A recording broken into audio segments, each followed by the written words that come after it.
બીજી તારીખે દશેરાના દિવસે જે રાજકોટમાં દર વર્ષે પરંપરાગત લગભગ 27-28 વર્ષથી રાવણ દહનનો કાર્યક્રમ થઈ રહ્યો છે.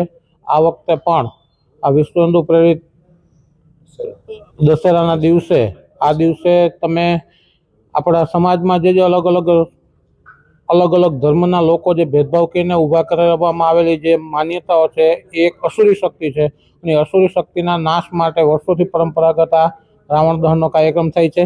બીજી તારીખે રેસકોર્સ ગ્રાઉન્ડમાં રાવણ, કુંભકર્ણ અને મેઘનાદ આ 3 પુતળાઓનું ત્યાં દહન કરવામાં આવશે અને જાહેર કાર્યક્રમ છે. અને આ કાર્યક્રમની અંદર અમારા અધ્યક્ષ આ વખતે રાવણ દહનના અધ્યક્ષ છે ભાઈ શ્રી કૌશિકભાઈ સરદારા.